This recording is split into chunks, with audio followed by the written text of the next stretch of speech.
Si Ginoong Jingu Temple si Ichiro, na palaging maingat, ay inayos ang kanyang salamin at nag-isip ng malalim bago sumagot, posible. Pero duda akong papayag sila sa anumang kasunduan ng walang laban. Tandaan nyo, hindi pa sumabak ang kanilang mga elite na puwersa.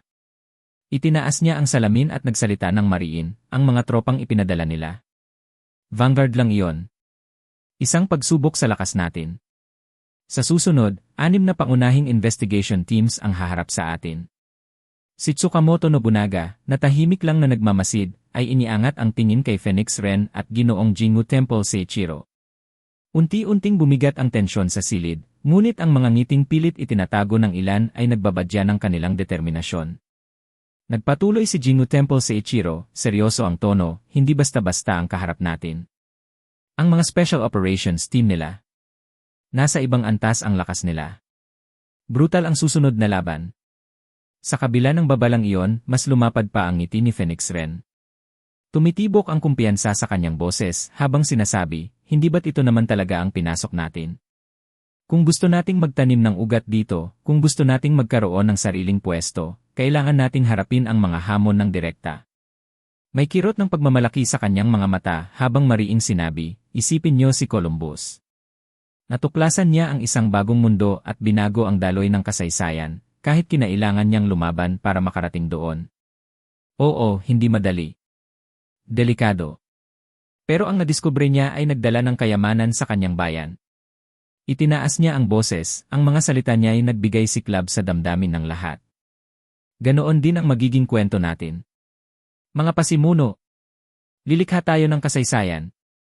Mapangahas at makapangyarihan ang talumpati ni Phoenix Ren, at ramdam ang enerhiya niyang nag-uumapaw sa buong silid. Maya-maya, inilipat niya ang tingin kay Mayumi Takuchi, na tahimik lang na nakaupo mula pa kanina. At huwag niyong kalimutan, dagdag niya na may mapanuksong ngiti, may alas pa rin tayo. Sa tulong ng kapangyarihan niya at kaunting swerte, tiyak ang tagumpay natin. Tumahimik ang buong silid habang iniisip ng lahat ang kanyang mga sinabi. Nasa mukha nila ang pinaghalong determinasyon at pagkukusa. Mula noong sumakay sila sa icebreaker, kasama si Phoenix Ren, alam na nila ang pinasok nila, at handa sila para sa mga hamon na paparating. Biglang itinuro ni 40 Wochang ang walang buhay na katawan ni Li Qianlong na nakahandusay sa sahig. May silbi pa ba itong taong to? Tanong niya, sabay dila sa labi na parang sabik sa pagkain. Kung wala na, kakainin ko na lang siya. Kaswalang tono ng boses niya, pero ang ngiti niya ay malayo sa inosente. Wala namang pakialam si Tsukamoto Nobunaga kung buhayin pa o hindi si Li Qianlong. Sa kanya, isa lang itong Delta-level mutant, walang espesyal. Pero si 40 Wochang, mukhang tuwang-tuwa pa sa ideya ng masarap na merienda. Hindi, matatag na sabi ni Phoenix Ren, habang kumikislap ang amusement sa kanyang mga mata habang tinitingnan ang katawan ni Li Qianlong. May silbi pa siya. Bahagyang tumango si Phoenix, malalim ang iniisip, at may mapanuksong ngiti ang idinagdag, maaari pa siyang bumalik para magdala ng mensahe sa mga nakatataas sa Jiangnan. Tumayo siya ng diretsyo at nagsalita ng mabagal, malinaw, at punong-puno ng mapagbirong sinseridad. Di ba't mga pasipista tayo? Ayaw natin ng labanan o patayan. Mas maganda sana kung maayos natin ang lahat sa mapayapang paraan, hindi ba? Samantala, sa Blizzard City, sa loob ng Operation Center Headquarters, sa opisina ni Zhu Zeng, malayo ang lahat sa katahimikan. Pumasok si Tu Yunli sa silid at iniabot ang ulat ng pinsala mula sa digmaan. Kinuha ito ni Zhu Zeng at nagsimulang magbasa. Habang binubuklat niya ang mga pahina, tumalim ang kanyang mga mata, at lalong dumilim ang kanyang ekspresyon sa bawat linya. Pagdating niya sa huling bahagi, isang bihirang pagkabigla ang lumitaw sa kanyang mukha. Imposible ito, sigaw niya, sabay bagsak ng ulat sa kanyang mesa ng malakas. Mabilis siyang tumayo, humarap kay Tu Yunli, at tumaas ang kanyang boses sa galit. Hindi maaaring mangyari ito. Kahit gaano kalakas ang puwersa ng Eclipse Moon, hindi nila kayang puksain ng ganito kadali ang lahat ng 10 tropa ng mutant natin. Lalo pang tumalim ang kanyang tinig. Ni ang ating mga investigation teams ay hindi magagawa iyon. Hindi ka panipaniwala ang ulat. Sa loob lamang ng 1 oras, 13 miyembro ng Eclipse Moon ang nakapuksa ng 10 squads ng mutant. At ang mas masahol? Hindi pa nila kailangang umalis sa kanilang mga pwesto. Bawat squad ng mutant ay pinangungunahan ng isang Delta-level powerhouse. Ang mapabagsak sila ng ganoon kadali ay hindi pa naririnig. Kahit ang Blizzard City Elite Investigation Teams ang humarap sa kanila, hindi magiging ganito ka one-sided ang resulta. Binasag ni Tuyun Lee ang tensyon, ang kanyang boses ay kalmado pero mabigat. Kung susuriin natin, tama kayo, sir. Hindi dapat naging posible ang ganitong resulta.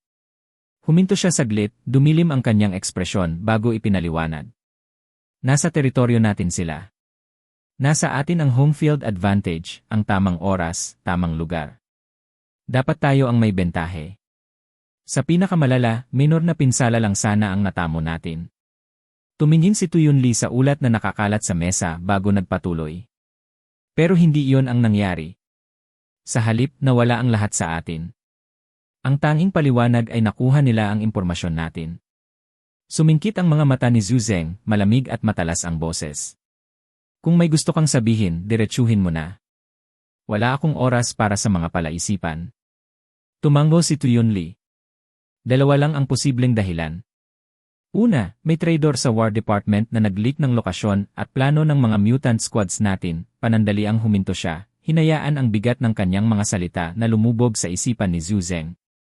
Pangalawa, patuloy niya, mas mabigat ang tono, mayroon silang miyembrong may kakaibang kakayahan, isang bagay na nagbibigay sa kanila ng kakayahang sundan ang bawat galaw natin at malaman kung paano tayo kontrahin. Tinuro niya ang mga ulat na nakakalat sa mesa. Sinuri namin ng maigi ang laban. Ang tagumpay nila ay hindi lang dahil sa lakas. Nasa estratehiya ito. Pinili nila ang mga mutant na may abilidad na perpektong sumupil sa atin. Bahagyang yumuko si Tuyun Lee habang nililinaw ang kanyang punto. At alam naman niyo, sir, nawawala ang bisa ng isang mutant kapag napigilan ang kanyang abilidad. Kung makontra ito ng biglaan, halos wala silang silbi. Lalo pang dumilim ang boses ni Tuyun Lee. At iyon mismo ang nangyari dito. Alam nila ang lahat, ang posisyon natin, ang galaw natin, pati na ang abilidad natin. Kaya't ganoon nila tayo nadurog. Nakatayo si Tuyun Lee, nakatali ang mga kamay sa likuran, at matalas ang tingin na lumilitaw mula sa ilalim ng kanyang military cap. Nagsalita siya ng matatag, ang kanyang boses ay kalmado, ngunit puno ng otoridad. Malaking pagkukulang ang intel natin tungkol sa moon eclipse. Noon pa man, sana'y tumulong ang mga taga-Nyon na bigyan tayo ng detalye tungkol sa lakas ng mga Ronin na ito. Lalong dumilim ang mukha ni Zhu Zeng habang nakikinig. Makalipas ang ilang sandali, sumagot siya sa isang mahinahon ngunit mariing tono. Tama ka. May punto ka, aminado niya. Pero ang mga tusong opisyal ng Nyon? Tumanggi silang ibigay ang mahalagang impormasyon na kailangan natin. Ang palusot nila. Ang mga Ronin daw ay hindi opisyal na konektado sa gobyerno ng Nyon. Bahagya siyang tumawa ng mapait at nagpatuloy, syempre, sasabihin nila yon. Bakit hindi? Umaasa silang magkakagulo ang mga Ronin sa lupain natin. Ang tulungan tayo ay laban sa interes nila. Umupo ng matuwid si Zhu Zeng, tumigas ang kanyang tono. At ano ngayon? Tumalim ang kanyang tingin at lalo pang tumalim ang kanyang tono. Ano ang kinatatakutan natin? Isang grupo lang sila ng mga walang kwentang Ronin. Sinasabi mo bang hindi natin sila kayang pabagsakin? Huminga siya ng malalim bago nagpatuloy, ang kanyang mga salita ay puno ng determinasyon. Mas malaki pa ang sitwasyong ito kaysa sa atin. Alam na ng ibang bansa at rehiyon ang nangyayari dito. Pinapanood nila tayo, hinihintay kung paano natin haharapin ito.